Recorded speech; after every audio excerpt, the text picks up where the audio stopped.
Telugu మధురములు channel నుండి వచ్చే వీడియోలు మొదటగా చూడడం కోసం సబ్స్క్రైబ్ చేసి పక్కన బెల్ ఐకాన్పై క్లిక్ చేయండి.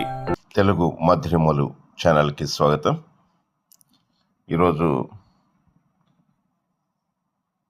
9th class Telugu model paper చెబుదాని ఆలోచనతో ఈ వీడియో చేస్తున్నాను. ఇది స్క్రీన్ రికార్డింగ్ చేస్తున్నాను.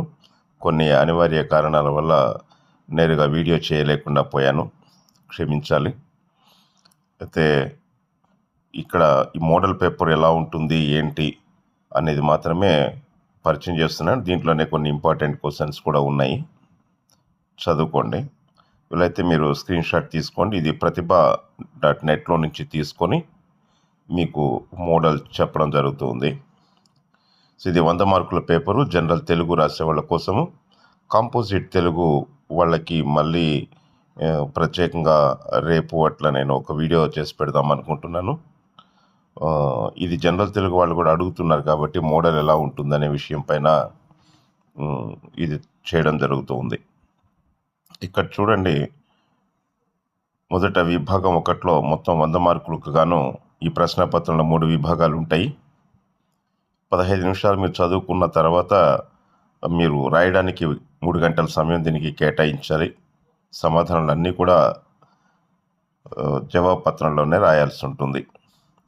అవగాహన ప్రతిస్పందన కింద 32 మార్కులకు ఉంటుంది. ఇక్కడ 2 చిన్న పద్యాలు మీకున్నటువంటి పాఠాల్లో పద్య భాగంలో నుంచి 2 చిన్న పద్యాలు ఇవ్వడం జరుగుతుంది. అది చాయిస్ కింద. ఒక్కో చిన్న పద్యం కింద 4 ప్రశ్నలు ఉంటాయి.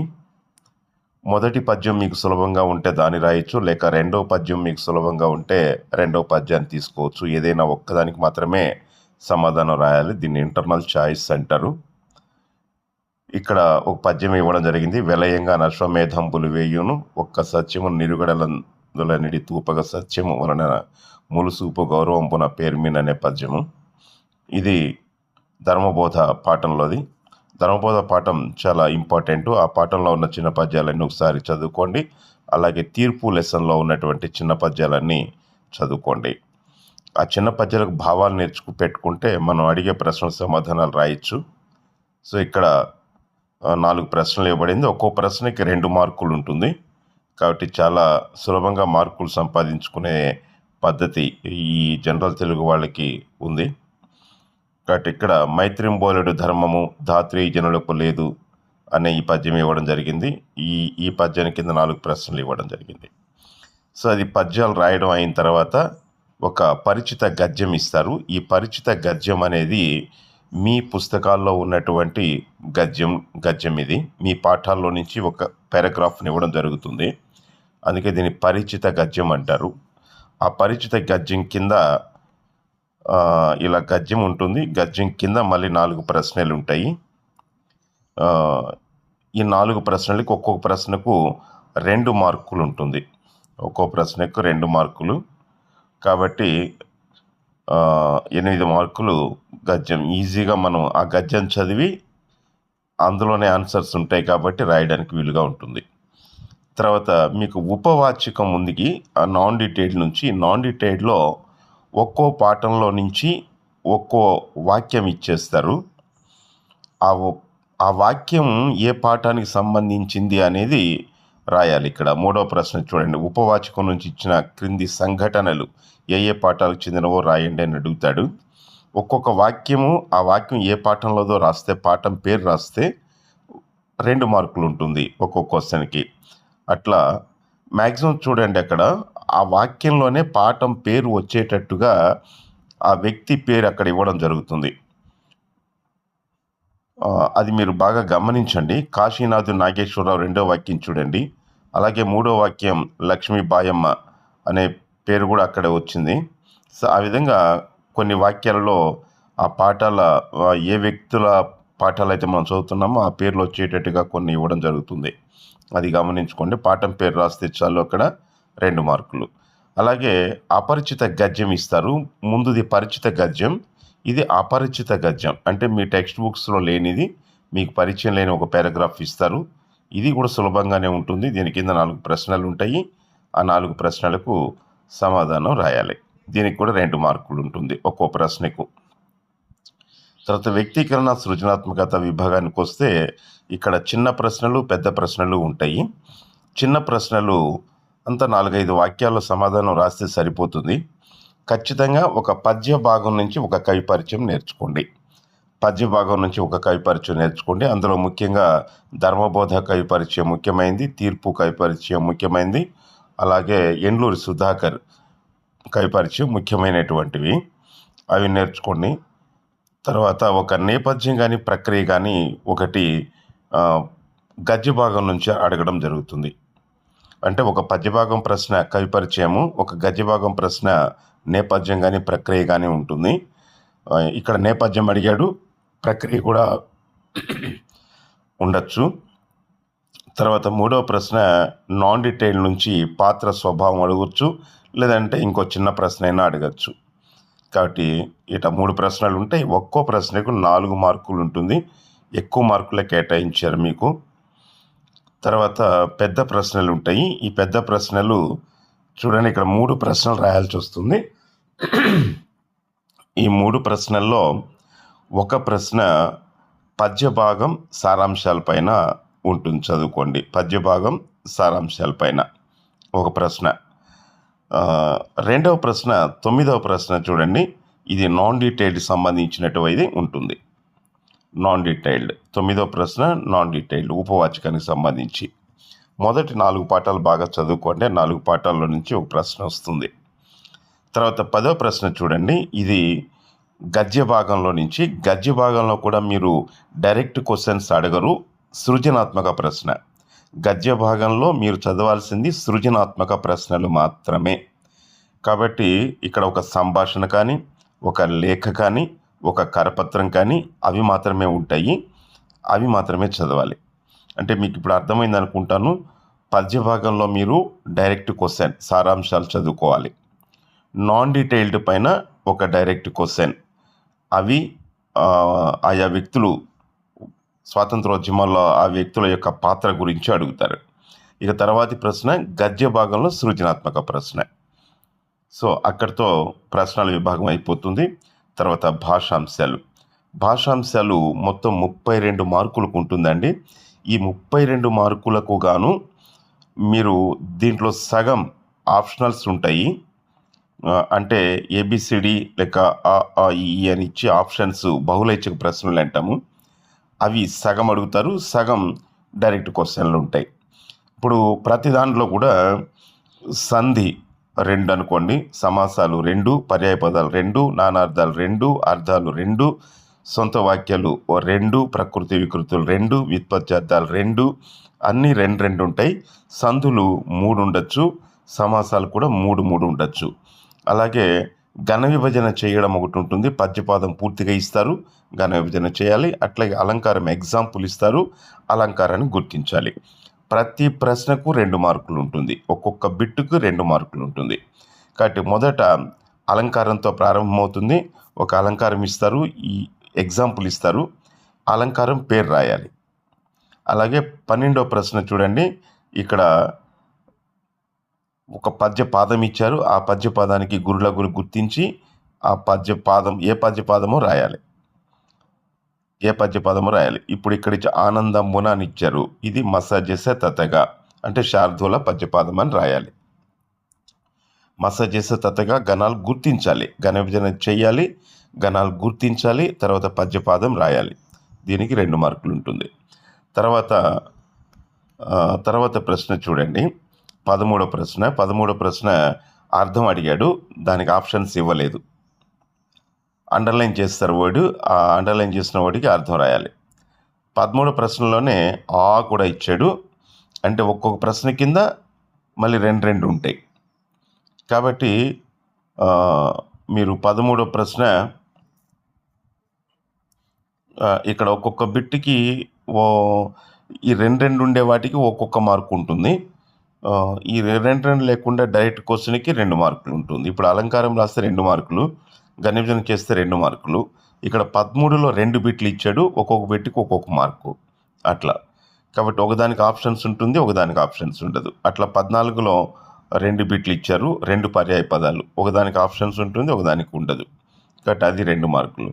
అలాగే 15వ బిట్ చూడండి, వికృతి అడిగాడు, దాంట్లోనే ఇంకొక బిట్టు ప్రకృతి అడిగాడు.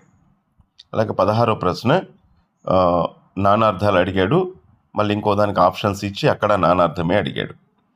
అలాగే 17వ ప్రశ్న వ్యుత్పత్త్యార్థం, ఆప్షన్స్ లేనిది ఒకటి, ఆప్షన్స్ ఉన్నది ఒకటి, ఇలా అడుగుతారు. కాబట్టి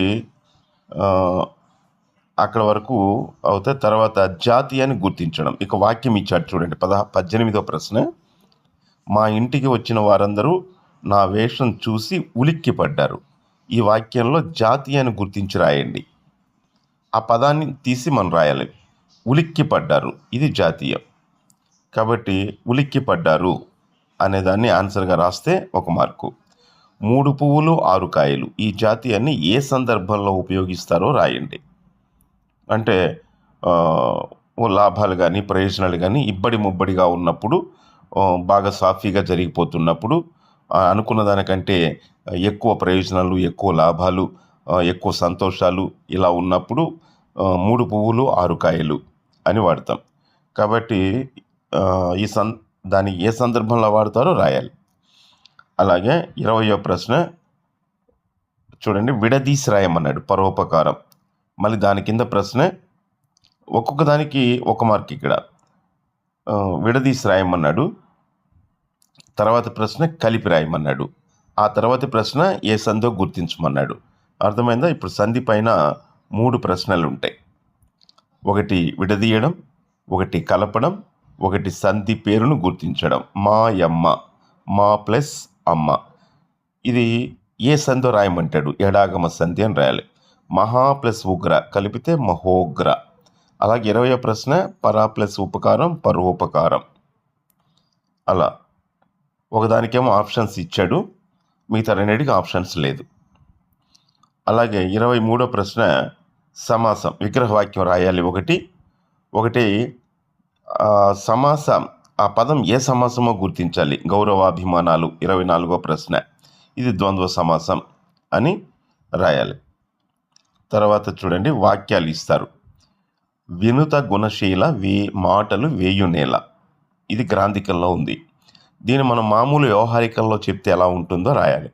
అంటే ఆధునిక వచనాన్ని గుర్తించి రాయాలి. ఆధునిక వచనం అంటే మనం మామూలుగా మాట్లాడుకునే మాటల్లో ఎలా ఉంటుంది.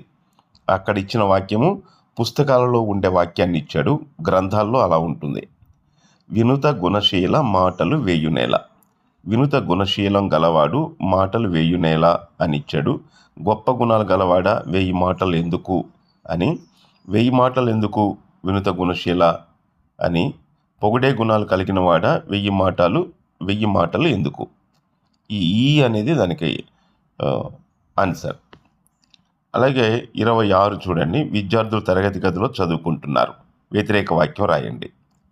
చదువుకుంటున్నారు, చదువుకోవడం లేదు. కాబట్టి విద్యార్థులు తరగతి గదిలో చదువుకోవడం లేదు, అది ప్రజెంట్ టెన్స్లో ఉంది కాబట్టి మనం కూడా వ్యతిరేకార్థకం రాసేటప్పుడు ప్రజెంట్ టెన్స్లోనే రాయాలి. చదువుకుంటున్నారు, చదువుకోవడం లేదు. అలాగే 27 చూడండి, క్రింది పదాల్లో వ్యతిరేక అర్థాన్ని ఇచ్చే ప్రక్రియను గుర్తించి రాయండి అన్నాడు. చూడక, చదువుతూ, పడితే, నడిచిన, అవన్నీ వ్యతిరేకార్థకాలు కాదు. చూడక అంటే చూడకుండా, ఇది వ్యతిరేకార్థకం, కాబట్టి ఇది ఆన్సర్. తర్వాత బాగా చదివిన పరీక్షా ఫలితాల్లో ప్రథమ స్థానం కల్పించలేదు, ఇది ఏ రకమైన సంశ్లిష్ట వాక్యమో గుర్తించమన్నాడు. అంటే సంశ్లిష్ట వాక్యాలు 4 రకాలు ఉన్నాయి. త్వార్థకము, శత్రార్థకము, తర్వాత ఛేదార్థకము, ఆప్యార్థకము. కాబట్టి చదివిన వాక్యంలో మధ్యలో ఒక క్రియ ఉంటుంది, వర్బ్ ఉంటుంది, లాస్ట్ది కాకుండా మధ్యలో ఒక వర్బ్ ఉంటుంది. ఆ వర్బుని గమనించండి. ఆ వర్బు చదివి అని ఉంటే త్వార్థకం అవుతుంది, చదువుతూ అని ఉంటే శత్రార్థకం అవుతుంది, చదివితే అని ఉంటే ఛేదార్థకం అవుతుంది, చదివినా అని ఉంటే అది ఆప్యార్థకం అవుతుంది. కాబట్టి ఇది ఆప్యార్థకం. తర్వాత చూడండి, కర్తరి వాక్యాల నుంచి ఒకటి అడుగుతాడు. కర్త ప్రధానమైతే కర్తరి వాక్యం, యాక్టివ్ వాయిస్, ప్యాసివ్ వాయిస్ అని మనం అంటూ ఉంటాం, అలాంటిది తెలుగులో కూడా. కాబట్టి అట్లాంటి వాక్యం ఇది. వ్యాసుడు మహాభారతాన్ని రాశాడు అనేసి అంటే కర్తృవాక్యం అవుతుంది. వ్యాసుని చేత మహాభారతం రాయబడింది అని అంటే అది కర్మణి వాక్యం అవుతుంది. కాబట్టి కర్మణి వాక్యంలో చేత వస్తుంది, కర్తృవాక్యంలో చేత రాదు, ద్వితీయ తత్పురుష వస్తుంది.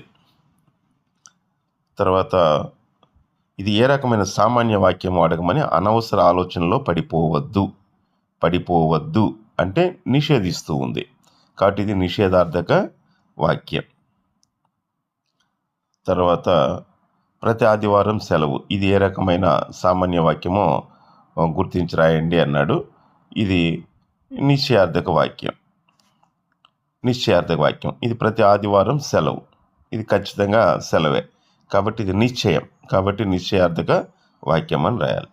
సుధ బాగా పాడగలదు, ఇది ఏ రకమైన సామాన్య వాక్యం. చూసారు, సామాన్య వాక్యాలు ఇప్పుడు 4 దాకా అడుగుతాడు, మ్యాక్సిమం 4 దాకా అడుగుతాడు.